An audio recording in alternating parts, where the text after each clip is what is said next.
এখন তারা ভালো মানুষ হয়ে গেল।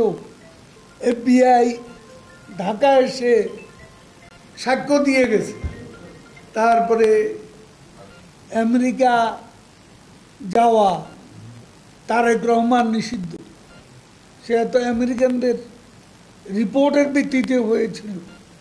হাওয়া ভবন দুর্নীতির ভবন, লুটপাটের ভবন। তারা এখন দুর্নীতি আর লুটপাটের কথা। দুর্নীতি কেউ করে থাকতে পারে, সেটা তার ব্যক্তিগত বিষয়।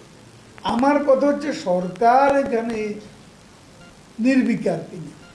সরকার এখানে সৎসাহস দেখাচ্ছে, দুর্নীতির বিচার হচ্ছে, তদন্ত হচ্ছে। সরকার তো এখানে নির্বিকার নয়।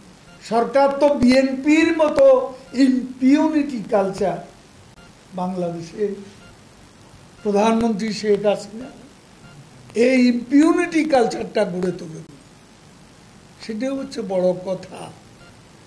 আমি মন্ত্রী, আমি যদি কোনো দুর্নীতি করি তো সেটা কি বিনা বিচারে শেষ হয়ে যাবে? প্রধানমন্ত্রীর কাছে সব খবর আছে, কারা কি করে। তিনি সব খবর রাখেন এবং সবার খবর রাখেন। এ পর্যন্ত যতজনের বিরুদ্ধে, তার অফিসেরও কিছু লোকের বিরুদ্ধে ব্যবস্থা নিয়েছে।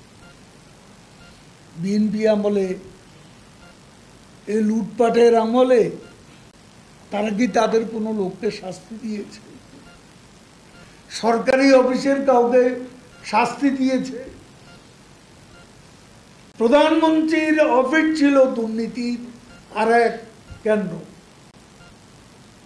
সেখান থেকে সব ব্যবসা বাণিজ্য কাজকর্ম বন্টন করা হতো।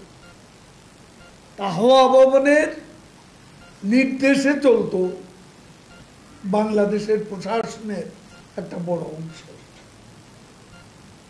তো সেটা কি কারো দৃষ্টির বাইরে ছিল?